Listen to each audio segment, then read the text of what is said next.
নমস্কার। এখন একটা খুব সুন্দর পয়েন্ট দেখাবো। এর আগের দিন মাইগ্রেনের ব্যথার জন্য কানের এখানে দুল, কানের যেই জায়গা আছে আমরা ঠিক দেখেছিলাম। আজকে যেটা দেখাবো সেটা হচ্ছে যাদের সার্ভাইকাল স্পন্ডালাইসিস কিংবা সার্ভাইকালে ব্যথা হয়, ঘাড়ে ব্যথা হয়, C1 থেকে শুরু করে C7 পর্যন্ত অনেকের এই সমস্যা হয়, কিংবা অনেক সময় বালিশে লেগে যায়, অনেকের অনেক ক্ষেত্রে আর কি ঘাড়ের সমস্যা হয়, লেগে যায়, ব্যথা হয়, সেটার জন্য আমাদের খুব কষ্ট সহ্য করতে হয়।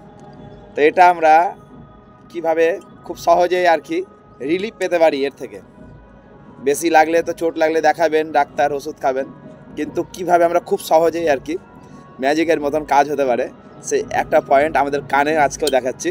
সেটা আমরা ঠিকভাবে যদি দেখে নিতে পারি, করতে পারি, অনেক অনেক উপকার পাবো। তারপরে কী করব, আমরা দেখবো কানের দুল এখানে দেখেছি আমরা, ঠিক কানের যে দুলটা আছে ঠিক তার উপরে যেখানে একটু উঁচু জায়গা আছে, এটা হচ্ছে আমাদের ঘাড়ের পয়েন্ট। ঠিক এই জায়গায় যদি কারো ঘাড়ে ব্যথা হয়, পেন হয়, তো এই জায়গাটা যদি প্রেস করেন কিংবা তেল দিয়ে মালিশ করেন, তবে দেখবেন অনেকটাই আর কি সাথে সাথে অনেক রিলিফ পেয়ে যাবেন যদি এই জায়গাটা করেন। কিংবা যদি কারো বাড়িতে এরকম চিমটা থাকে, চিমটা ক্লিপ, তবে এটা দিয়েও আপনি চেপে রেখে দিতে পারেন। ঠিক এখানে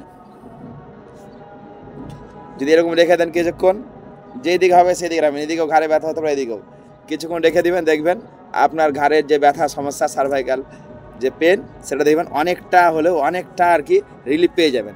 প্রয়োজনে অবশ্যই ডাক্তার দেখাবেন, কিন্তু এটা যাদের খুব কষ্ট হয় হঠাৎ করে লেগে গেলে, সেটার থেকে রিলিফ পাওয়ার জন্য এই টেকনিক আর কি দেখলেন, আপনারা করুন এবং উপকৃত হন। যাদের ঘাড়ে লাগবে তারাই করবেন, বাকিরা অন্য কেউ করবেন না। নমস্কার।